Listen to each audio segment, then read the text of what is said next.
आपने शायद कभी उन पर ध्यान नहीं दिया होगा, लेकिन उन्होंने आप पर ध्यान दिया हुआ है। वे सब कुछ नोटिस करते हैं। यह उनका काम है। बैंक के बाहर एक गुमनाम कार में चुपचाप बैठकर व्यक्ति के काम करने की आदतों पर ध्यान देना, सुरक्षा गार्ड्स के पदों को नोट करना। वे चोर हैं, हेस्टर्स। अच्छे से बताऊं तो वे पेशेवर हैं और पार्कर उनमें से एक है और सबसे अच्छा है। यदि आप एक चोरी की योजना बना रहे हैं तो आप उसे चाहते हैं। सख्त, स्मार्ट, मेहनती और अपने व्यापार पर लगातार ध्यान रखने वाला वह हेस्टर का बादशाह है। आप उससे भिड़ना नहीं चाहते हैं और आप उसके रास्ते में भी नहीं आना चाहोगे, क्योंकि वह जो चाहता है उसे पाने के लिए सब कुछ करने के लिए वह तैयार रहता है। पार्कर रिचर्ड स्टार के रहस्य उपन्यासों का क्रूर विरोधी नायक है। इस शैली के सबसे अविस्मरणीय पात्रों में से एक अपने कठोर यथार्थवाद के लिए आलोचकों द्वारा प्रशंसित और प्रशंसकों द्वारा पसंद किया जाता है, जो प्रत्येक नशीले पन्ने को तेजी से पलटते हैं। स्टार्क क्राइम राइटिंग के उस्ताद हैं। उनकी किताबें इस शैली की किसी भी किताब की तरह ही प्रभावशाली हैं।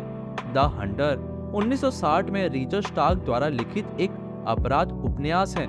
यह पार्कर श्रृंखला की पहली पुस्तक है, जो पार्कर नामक एक पेशेवर चोर की कहानी का अनुसरण करती है।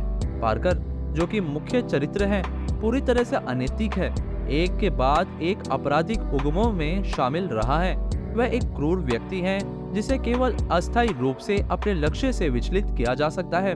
कहानी जॉर्ज वॉशिंगटन ब्रिज के पास चलने, एक सवारी के प्रस्ताव को अस्वीकार करने और अंत में एक सबवे टर्नस्टाइल को छिपाने के साथ शुरू होती है। वह ड्राइवर के लाइसेंस को गलत साबित कर देते हैं, फिर अपनी चेकबुक खो जाने का दावा करते हुए कई बैंकों में जाते हैं।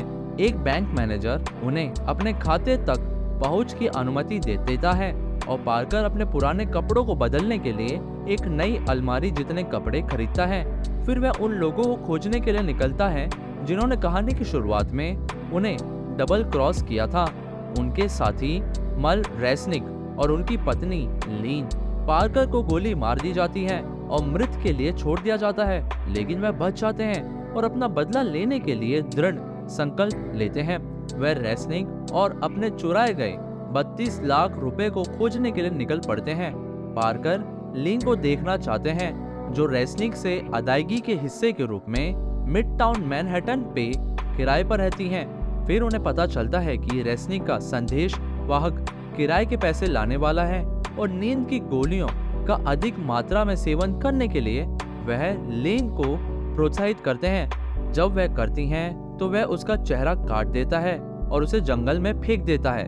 संदेशवाहक पार्कर को आर्थर स्टेगमैन का नाम देता है, जो क्वींस में एक ऑटो डीलरशिप चलाता है। लेकिन यहाँ तक कि स्टेगमैन भी पार्कर को रेसनिक के सटीक ठिकाने के बारे में बताने से डरते हैं। मैनहट्टन में वापस मेट्रो की सवारी पर पार्कर गलत हो गए अपराध पर विचार करते हैं। रेसनिक के गिरोह के साथ की गई चोरी के बाद लीन ने उन्हें गोली मार दी और रेसनिक ने पैसे ले गए थे।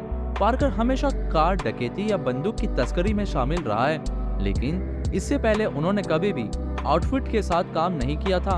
वे अपराध सिंडिकेट, जिससे अब रेसनिक संबंधित है, कई विषयों के साथ जांच करने के बाद पार्कर रेसनिक का सामना करता है और सीखता है कि डकैती के पैसे पूरी तरह से आउटफिट को वापस दे दिए गए थे, जो फेडरिक कार्टर इन्वेस्टमेंट के लिए काम कर रहा है। पहला पार्ट पार्कर के कार्यालय में आने के साथ समाप्त होता है।